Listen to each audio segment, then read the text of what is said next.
Hello viewers, আসসালামু আলাইকুম। ঈদ উপলক্ষে কিন্তু অনেকেই এই ধরনের টেমপ্লেট ফেসবুকে পোস্ট করে থাকে।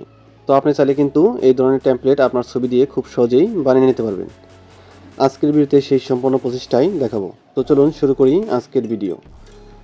তো ভিউয়ার্স, এইটা কাজটা করার জন্য আপনাকে ছোট্ট একটা অ্যাপস ইনস্টল করতে হবে। তো এই অ্যাপসটা পাবেন আপনি গুগল প্লে স্টোরে। তো এখান থেকে আমি গুগল প্লে স্টোরে চলে যাচ্ছি। যাওয়ার পর এখানে সার্চ বারে গিয়ে লিখবেন অনুভূতি। তো এখান থেকে আমি অনুভূতি লিখে দিচ্ছি। তো আপনারা ইংলিশে লিখতে পারেন অথবা বাংলাও লিখতে পারেন। তো এখানে 2 নম্বর যে অ্যাপসটা আছে সেটাকে ইনস্টল করতে হবে। তো এটা লোগোটাকে ভালো করে লক্ষ্য করুন, পরবর্তীতে এটাকে ইনস্টল করে নেবেন। তো আমি সময় বাঁচানোর জন্য আগে ইনস্টল করে রেখেছি। তো এখান থেকে জাস্ট ওপেন করে দিচ্ছি। দেওয়ার পর এরকম একটি ইন্টারফেস শো করবে। তো এখানে যদি পারমিশন চায় তাহলে পারমিশন দিয়ে দিবেন, অ্যালাউ করে দিবেন। তো ভিউয়ার্স, এখানে কিন্তু অসংখ্য টেমপ্লেট রয়েছে। তো এখান থেকে আপনি আপনার পছন্দ অনুযায়ী টেমপ্লেট নিয়ে নিতে পারেন। তো এখান থেকে আমি একটা টেমপ্লেট নিয়ে নিচ্ছি আপনাদের দেখানোর জন্য। তো এখান থেকে আমি ধরেন সাপোজ এই টেমপ্লেটটা নিব। তো এটা করার জন্য আপনাকে ছবির উপরে একটা ক্লিক করতে হবে, তাহলে কিন্তু এই টেমপ্লেটটা ডাউনলোড হয়ে যাবে। তো এখান থেকে দেখতে পাচ্ছেন ডাউনলোড হয়ে গেছে। তো এটাকে জাস্ট ওপেন করে নেবেন। তো ওপেন হওয়ার পর এরকম একটা ইন্টারফেস শো করবে। তো এখান থেকে আপনি এটা দেখতে পাচ্ছেন আলাদা আলাদা একটা লেয়ার, এটা আলাদা আলাদা একটা লেয়ার। তো এখানে আপনি চাইলে যেখানে খুশি সেখানেই এটা রাখতে পারেন। তো এখন যদি আপনি চান যে এখানে আমার ছবি অ্যাড করবো, তাহলে এখানে নিচে দেখতে পাচ্ছেন পিকচার, তার উপর একটা ক্লিক করে দেবেন।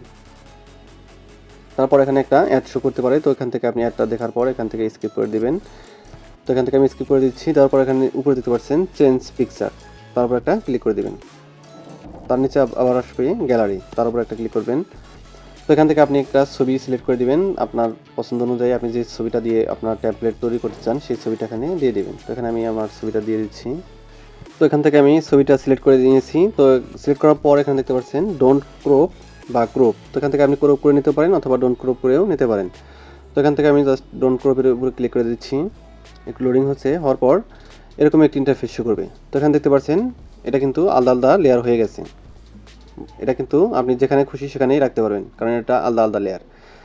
তো এখানে আমি এরকমভাবে সাজিয়ে নিচ্ছি। নেওয়ার পর আপনারা চাইলে অন্যরকম করে নিতে পারেন আপনাদের মন মতো।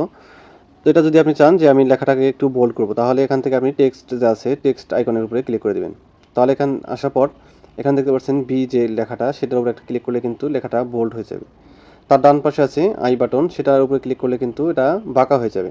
তো আপনি যদি লেখাটাকে বাঁকা করতে চান তাহলে আই বাটনের উপরে ক্লিক করে দেবেন। তো এইভাবে চাইলে কিন্তু আপনারা এরকম করে সাজিয়ে নিতে পারেন। তো এখানে যদি আপনি চান যে আমি টেক্সট বা লেখার কালারটা কালার করব অন্য কালার, তাহলে কিন্তু এখানে আপনি টেক্সট কালার যা আছে এই আইকনটার উপরে ক্লিক করবেন। তাহলে এখান থেকে আপনি আপনার মন মতো যে কালারটা সেটা দিয়ে নেবেন। তো এখান থেকে আমি এই কালারটা দিয়ে নিচ্ছি লাল। নেওয়া হলে শেষ হলে তো এখান থেকে আপনি ওকে করে দিবেন নেওয়া শেষ হলে। তারপর এখান থেকে দেখতে পাচ্ছেন আমার লেখাটা কিন্তু লাল কালার হয়ে গেছে। তো এখান থেকে যদি আপনি চান যে টেক্সটের হাইট বা ওয়েট কমাতে চান, তাহলে এখান থেকে কিন্তু সেটাকেও কিন্তু কমাতে পারবেন। তো এখানে আমি এখন কমাচ্ছি না। তো আপনারা চাইলে কিন্তু আপনাদের মন মতো এটাকে সৌন্দর্যের জন্য এটা করে নিতে পারেন। তো এখান থেকে আপনি চলে যাবেন ব্যাকে, ওকে করে দিবেন। দিয়ে দেওয়া হলে এরকম একটা ইন্টারফেস শো করবে। তো এখানে দেখতে পাচ্ছেন নিচে দেখতে পাচ্ছেন কালার।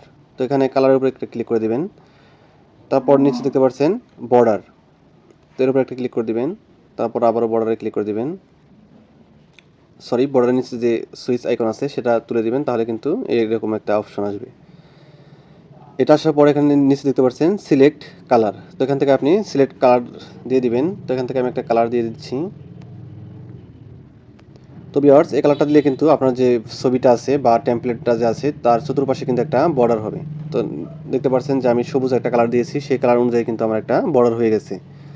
তো আপনারা চাইলে কিন্তু এরকম বর্ডার দিয়ে নিতে পারেন। তো আপনি যদি চান যে আমি না এরকম আমার মন মতো আমি একটা ছন্দ বা যে কোনো একটা লিখে নিব, তাহলে এটা করার জন্য আপনাকে এখানে যে টেক্সট আইকন আছে সেটার উপরে একটা ক্লিক করে দেবেন, টেক্সট অপশনের উপরে। তারপরে এখানে আছে এডিট টেক্সট, তারপরে একটা ক্লিক করবেন। এখানে কিন্তু আপনার মন মতো আপনি টেক্সট করে নিতে পারেন বা আপনার ছন্দ লিখতে পারেন, যে কোনো কিছু লিখতে পারেন। লিখে এখান থেকে জাস্ট ডান করে দেবেন, তাহলে কিন্তু এই টেমপ্লেটটা আপনার ছন্দ অনুযায়ী হবে বা আপনি যেরকমভাবে চাইবেন সেরকম করে কিন্তু সাজিয়ে নিতে পারবেন। তো ভিউয়ার্স, এই হলো আমার আজকের ভিডিওটা যদি কাজের হয়ে থাকে তাহলে একটি লাইক দিয়ে দিবেন। আর এরকম প্রয়োজনীয় ভিডিওগুলো কিন্তু আমাদের ইউটিউব চ্যানেল এবং ফেসবুক পেজে প্রতিদিন আপলোড হচ্ছে। তো আমার ইউটিউব চ্যানেলটাকে সাবস্ক্রাইব করে দিবেন আর পেজটাকে ফলো দিয়ে দিবেন। ধন্যবাদ এতক্ষণ সাথে থাকার জন্য।